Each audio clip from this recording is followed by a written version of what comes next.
James, congratulations on the victory. I thought it was a pretty impressive performance, but it seemed like you were frustrated at the end. So what was your instant evaluation of it? I obviously got to go back and watch it, but I mean, I was talking to Coach Mark about this. I felt terrible going into the fight. I had a real weight cut at 70. I was 199, water loaded, probably 13 days ago or whatever. I had a real weight cut. I probably cut 20, 25 pounds. I mean, it wasn't like I didn't die or anything like that, but it wasn't easy. And I felt lethargic tonight. It kind of reminded me to my last fight at 55, to where it was, I felt flat and I felt lethargic, and he kicked my knee in the middle of the first round. So coach is telling me to move left right a little bit more, and I just every time I move, my knee is kind of like just unstable.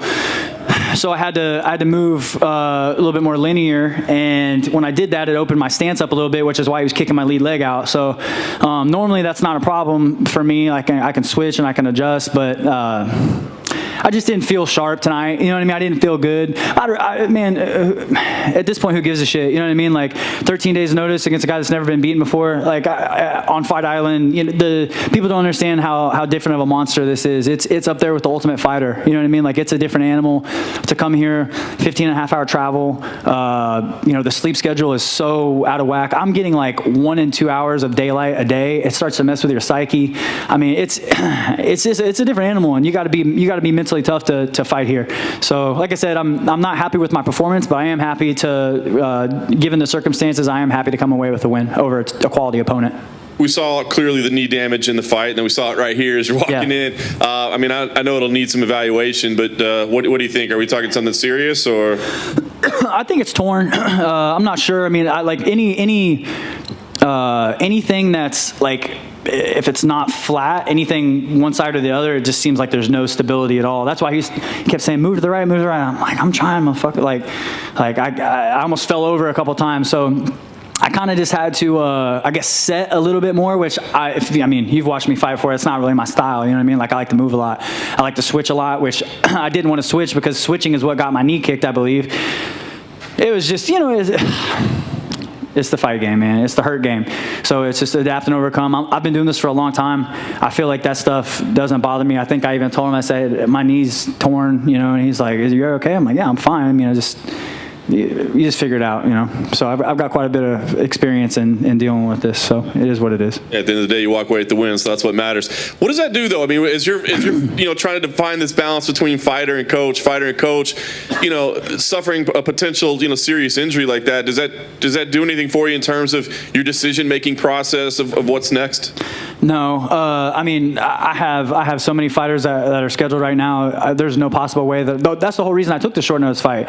As I was telling my manager Jason House, said, you got to get me on the island, because if I don't fight on the island, I'm not fighting for the rest of the year and probably first quarter of next year. So I have 12 fighters on my roster at my gym in the UFC alone, myself included. But I think I have 6 or 7 booked in Q4, or I have 6 booked in Q4 and 2 booked in Q1, and I have another 4 or 5 that aren't booked yet.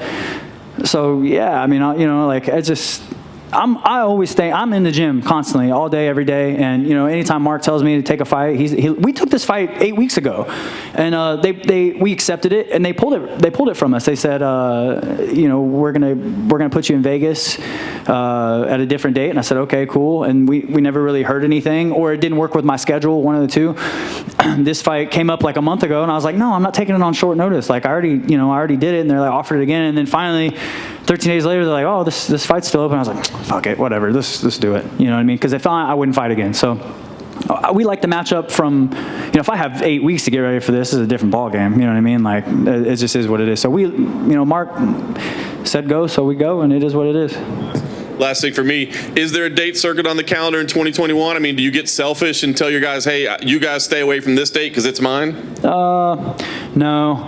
I feel like you guys get frustrated. I know the UFC gets frustrated with me because it's almost impossible for me to guess when I'm going to fight again. But my passion is in coaching, and I feel like I'm a better coach than a fighter, and I feel like I'm segueing into that.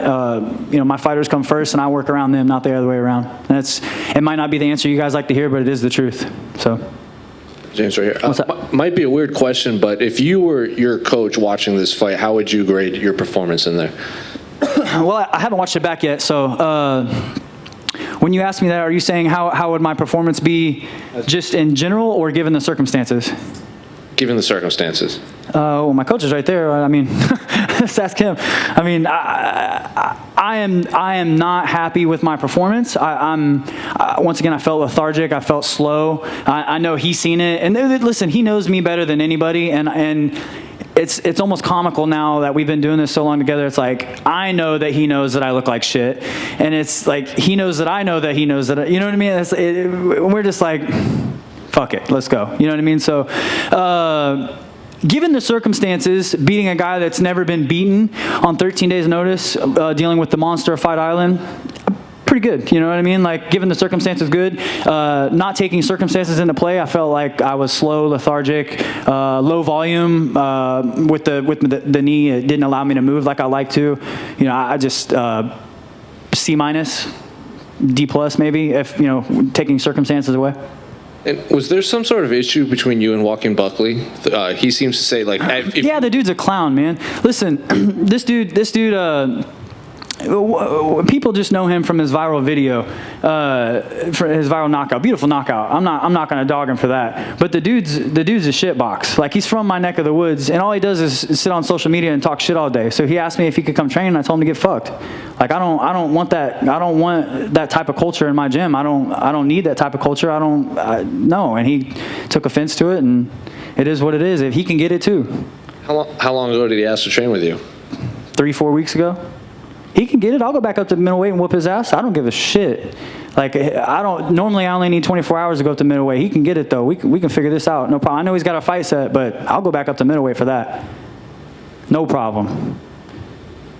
No problem. Easy work.